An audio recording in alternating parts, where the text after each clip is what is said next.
If not for this British Airways commercial, the Beastie Boys as we know them may never have existed. When you're next away from home and in need of a little help. Back in 1982, the Beastie Boys were more of a punk rock group than anything else and were a respected part of the New York hardcore underground scene. Then in 1983, they slowly started to shift their sound into the realm of hip-hop when they released their album, the Cookie Puss EP.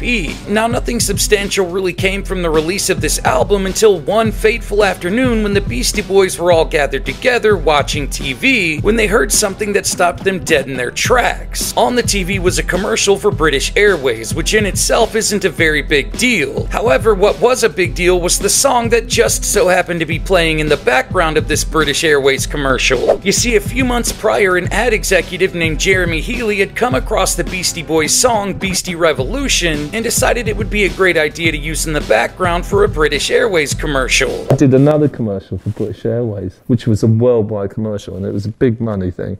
I put this bit of this Beastie Boys record in it. It was a white label I had. Didn't have any information on it. I didn't know who they were or what they were or anything. I just sampled a bit of it. It was like yum yum, you know, it was like a comedy vocal thing. Like when that bit comes on, I dropped in this piece of this dum dum dum dum dum dum. Now there was just one major problem with this decision. Jeremy Healy never reached out to the Beastie Boys and asked their permission to use the song in the commercial, so as soon as the Beastie Boys saw the commercial, they immediately lawyered up and sued British Airways for copyright infringement. The judge in the case inevitably ruled in favor of the Beastie Boys and ordered British Airways to pay them $40,000, which adjusted for inflation comes out to around $126,000 in today's money. The Beastie Boys would not only use the money to purchase a bunch of equipment, but an apartment at 59 Christie Street, where the Beastie Boys would not only all move in together, but spend a ton of time rehearsing and honing their craft and developing the revolutionary sound that we all know them for today. Now you can't help but wonder, what if Jeremy Healy had never come across that Beastie Boys song, or what if the Beastie Boys never saw that British Airways commercial? Thankfully, we'll never know the answers to those questions. It was the first money they ever made out of the music. When I went to New York the year after that, they were like, hello, thank you,